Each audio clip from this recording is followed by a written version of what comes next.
बहुत पुरानी बात है। एक बार सप्तऋषि ब्रह्मलोक पर विजय प्राप्त करने के उद्देश्य से तीर्थ यात्रा पर निकले। संयोगवश उस समय भयानक अकाल पड़ गया। लोग अन्न के दाने दाने के लिए तरसने लगे। भिक्षावृत्ति पर जीवन व्यतीत करने वाले सप्तऋषि को भी भयानक कष्ट होने लगे। अतः अब वे प्राय उन्हें उपवास करना पड़ा। एक बार तो 3 दिन तक भूखे रहना पड़ा। जल्द ही वे एक ऐसे नगर में जा पहुंचे जहां का राजा अति उदार व प्रजावत्सल था।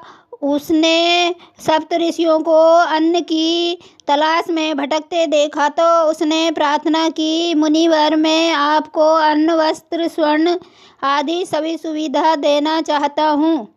मेरी सेवा को स्वीकार करें, आपकी अति कृपा होगी।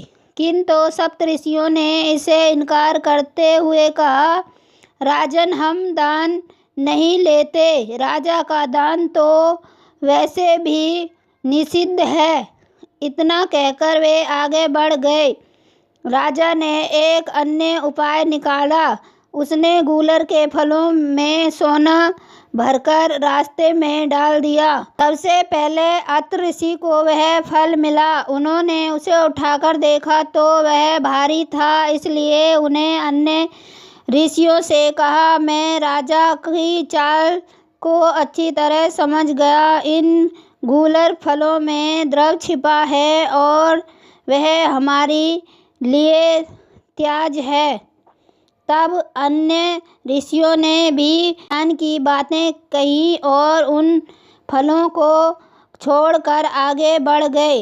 वे कुछ ही दूर आगे गए थे कि एक आदमी आया और उनकी टोली में शामिल हो गया। वे आगे जाने पर उन्हें एक सरोवर दिखाई दिया जो कमल पुष्पों से भरा हुआ था। 7 ऋषियों ने कमल की नालों को जमा किया जिससे कि वे भगवान को भोग लगा सके। फिर सरोवर में स्नान करने हेतु गए।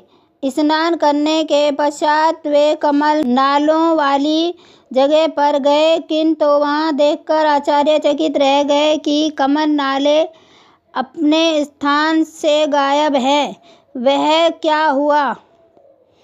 किसी ने उन्हें चुरा लिया। किंतु कोई भी यह मानने को तैयार न था कि उसने कमल नालों को चुराया है। तब उन्होंने आपस में शपथ खाई, एक दूसरे का विश्वास किया कि उन्होंने कमल नाल नहीं चुराए।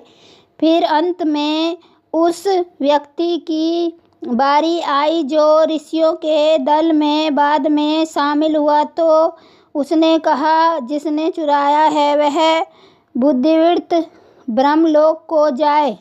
उसकी बात सुनते ही सप्तऋषि समझ गए कि चोरी उसने ही की है। उन्होंने उससे कहा, क्यों चोरी तुमने ही की है ना? उस व्यक्ति ने अपना अपराध स्वीकार करते हुए कहा, मुनिवर, आपके मुँह से धर्म तत्व सुनने के लिए ही मैंने यह कार्य किया। आप लोगों ने लोभ लालच पर विजय प्राप्त करके अक्षय लोक पर भी विजय प्राप्त कर ली है। मैं इंद्र हूँ और बड़े सम्मान के साथ आपको अक्षय लोक पहुँचाने आया हूँ। इतना कहकर इंद्र ने सप्तऋषियों को विमान में बिठाया और अक्षय लोक को लेकर उड़ गए।